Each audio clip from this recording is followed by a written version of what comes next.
अस्सलाम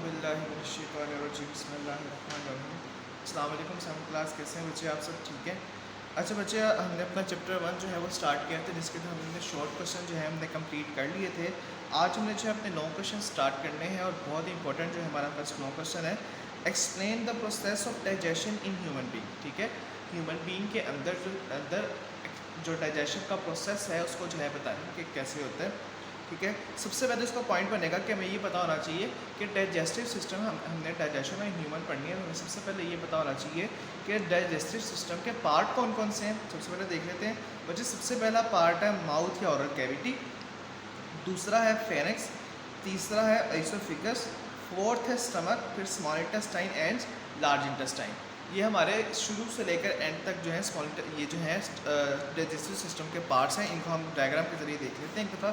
देखिए, सबसे पहले जो हमारा माउथ है वहाँ पे ये देखें, ये हमारा जो माउथ है ये जो है इसे ओरल कैविटी कहते हैं। ठीक है, उसके बाद हमारा जो है एसोफेगस आता है, फिर उसके बाद जो है हमारा स्टमक आता है, फिर स्मॉल इंटेस्टाइन आता है और फिर ये लार्ज इंटेस्टाइन अगले पेज में। ठीक है बच्चे, सबसे पहले देख लेते हैं माउथ। ठीक है, mouth digestion of food starts from mouth with the help of salivary glands and teeth. ठीक है, वो कह रहा है कि जो हम फूड खा रहे हैं, ये नहीं कि उसकी डाइजेशन जाके हमारी स्टमक या स्मॉल इंटेस्टाइन के अंदर होगी, नहीं, उसकी डाइजेशन हमारे माउथ के अंदर ही स्टार्ट हो जाती है। किससे? हमारे टीथ के ज़रिए जो हम चबाते हैं उनको छोटे छोटे पार्ट्स में कन्वर्ट करते हैं और हमारा जो साइबा होती है, हमारी थूक जो होती है, उसके ज़रिए जो है वो हमारी डाइजेशन क्या होती है, स्टार्ट हो जाती है। All the solid food after chewing process in the form of bolus and fluid is taken into the buccal cavity। ठीक है, वो जो कुछ भी हमने खाया होता है, ठीक है, वो हमारी टंग और टीथ के मदद से जो है उसको बिल्कुल जो है च्यू करके, मतलब चबा चबा के हम उसको एक बोलस में कन्वर्ट कर देते हैं। बोलस का मतलब होता है एक स्फीरिकल कोई भी मैस हो, उसमें कन्वर्ट कर देते हैं और उसको फिर हम कहाँ पे ले जाते हैं? अपनी बकल कैविटी यानी गले में ले जाते हैं। बच्चे, नेक्स्ट पार्ट है फेरिंक्स। फेरिंक्स क्या होता है? Through involuntary action the bolus moves through the muscular chamber. ठीक है, इनवॉलेंट्री एक्शन बच्चे क्या होते हैं? जो हमारे कंट्रोल में नहीं होते। वॉलेंट्री एक्शन बच्चे वो होते हैं ऐसे एक्शन जो हमारे कंट्रोल में है, जैसे हाथ हिलाना, बोलना ही हमारे कंट्रोल में है। लेकिन इनवॉलेंट्री एक्शन होते हैं जो हमारे कंट्रोल में नहीं है, जैसे हमारे दिल का धड़कना हमारे कंट्रोल में नहीं है, वो खुद ही धड़क रहा है। ठीक है, सांस लेना यानी हमारे कंट्रोल में नहीं है, वो खुद ही होता है। ठीक है, तो ये इनवॉलेंट्री एक्शन मतलब हमारी मर्जी के बगैर क्या होता है कि वो एक चैम्बर में चल जाता है। उस चैम्बर का क्या नाम होता है बच्चे? फेरिंक्स। ये भी गले में ही होता है। नेक्स्ट है बच्चे एसोफेगस। ये वो बच्चे पाइप होता है जो हमारे फूड को स्टमक तक लेके जाता है थ्रू पेरिस्टाल्टिक मूवमेंट्स। ठीक है बच्चे, कुछ मूवमेंट्स होती हैं हमारी बॉडी एसोफेगस के अंदर, जिसकी वजह से फूड जो है माउथ से जो है स्टमक तक जाता है। उन मूवमेंट्स को कहते हैं पेरिस्टाल्टिक मूवमेंट्स। इसमें आगे लिखा हुआ है contraction and relaxation of oesophagus muscles. Bolus moves from pharynx to oesophagus. Bolus क्या करता है? फेरिंक्स से एसोफेगस तक क्या करता है बच्चे? मूव करता है। It is the large tube about 25 centimeter long and make the connection for food between mouth and the stomach। जिसमें अभी आपको बताइए एक लार्ज ट्यूब है।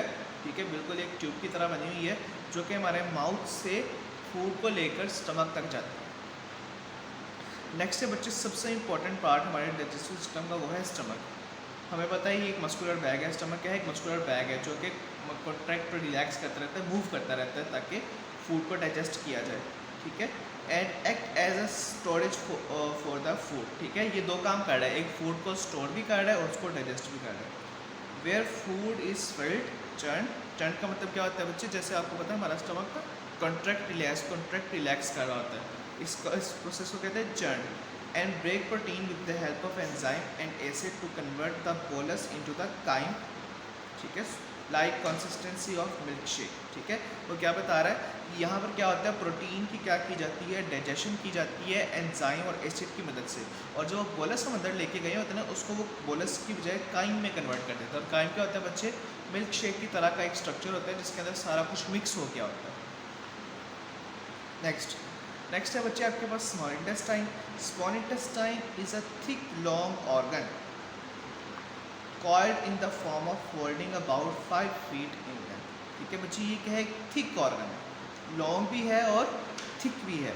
ठीक है, और ये फोल्ड हुआ होता है। जैसे ये देखिए, ये फोल्डिंग आपको नज़र आ रही है ना, ये क्या हुआ होता है? फोल्ड हुआ होता है। ठीक है। अच्छा, from the stomach partially digested food moves to the small intestine. अब स्टमक के अंदर प्रोटीन डाइजेस्ट हो गई होती है, अब कुछ चीज़ें ऐसी हैं जो स्टमक डाइजेस्ट नहीं कर सकता, तो वो जो कुछ बचा होता है वो कहाँ पर आ जाता है, स्मॉल इंटेस्टाइन के अंदर आ जाता है, ठीक है। Enzymes from the pancreas and liver have the food to complete the digestion process, ठीक है। अब कुछ एंजाइम्स होते हैं जो हमारे लीवर को उर्दू में कहते हैं जिगर, जो हमारे लीवर और पेंक्रियाज से जो है कहाँ पर आते हैं, हमारे स्मॉल इंटेस्टाइन के अंदर ये एंजाइम्स आते हैं और फिर क्या करते हैं, जो फूड बच गई होती है उसकी क्या करते हैं बच्चे, डाइजेशन करते हैं। अच्छा, in this way digested food is absorbed into the blood stream via villi to increase the surface area. अब आपने देखी यहाँ पे आपको विलाई नज़र आ रहा होगा, ये विलाई क्या है बच्चे, यहाँ पर ना स्मॉल इंटेस्टाइन के अंदर एक स्ट्रक्चर होते हैं, ठीक है। इनके स्ट्रक्चर का काम क्या होता है, स्ट्रक्चर का काम ये होता है कि जो भी फूड डाइजेस्ट हुई है उसको क्या करना है, एब्जॉर्ब करना है, ब्लड के अंदर लेके जाना है या हमारी बॉडी का क्या करना है, पार्ट बनाना है। Bile is a secretion from the liver which helps to break down the fats into simple fatty acid to be absorbed by the body। Bile क्या है बच्चे, ये लीवर से क्रिएट करता है, एक जूस है, एक इसके अंदर डिफरेंट जो है सॉल्ट्स होते हैं। इनका काम क्या होता है, इनका काम ये होता है जो फैट्स होते हैं ना, फैट्स यानी मतलब जो लिपिड्स होते हैं या ऑयल होते हैं या घी वगैरह होते हैं, इनका काम क्या होता है, इनका काम ये होता है कि वो बड़े कॉम्प्लेक्स होते हैं, उनकी ब्रेक डाउन करके उनको डाइजेस्ट करके सिंपल फैटी एसिड में कन्वर्ट कर दिए जाते हैं ताकि हमारी बॉडी क्या करे, उनको एब्जॉर्ब कर ले। लास्ट पार्ट है बच्चे हमारा लार्ज इंटेस्टाइन, ठीक है। Normally 18 to 24 hours are required for food to pass through the large intestine, ठीक है। कितने घंटे चाहिए होते हैं, 14 to 24 आवर्स चाहिए होते हैं कंप्लीट फूड को डाइजेस्ट होकर लार्ज इंटेस्टाइन तक आने में। Large intestine is the portion of digestive system which extends from ileocecal junction to the anus and consist of caecum, colon and rectum, ठीक है बच्चे। इलियोलिकल जंक्शन क्या होता है, ये स्मॉल इंटेस्टाइन का जो है आखिरी पार्ट होता है, ठीक है। ये वहाँ से स्टार्ट होता है और कहाँ पर ख़त्म होता है, एनस तक, जो कि लार्ज इंटेस्टाइन का लास्ट पार्ट है। As compare to small intestine the movement of colon is more sluggish. Chyme is converted into faeces into the colon and excreted out from the body by defecation, ठीक है। वो क्या बता रहा है कि जो कुछ भी फूड डाइजेस्ट हुई होती है, वैसे आपको बना को बताया, वो स्मॉल इंटेस्टाइन के अंदर वो एब्जॉर्ब हो गई होती है, लेकिन जो फूड डाइजेस्ट नहीं हुई होती, ठीक है, या जो अनडाइजेस्टेड फूड होती है वो फीसिस में कन्वर्ट की जाती है और उन फीसिस को जो है हमारी बॉडी के ज़रिए, हमारी बॉडी क्या करती है, हमारी बॉडी से डेफिकेशन के प्रोसेस के ज़रिए क्या कर देती है, रिमूव कर देती है, एक्सक्रीट कर देती है।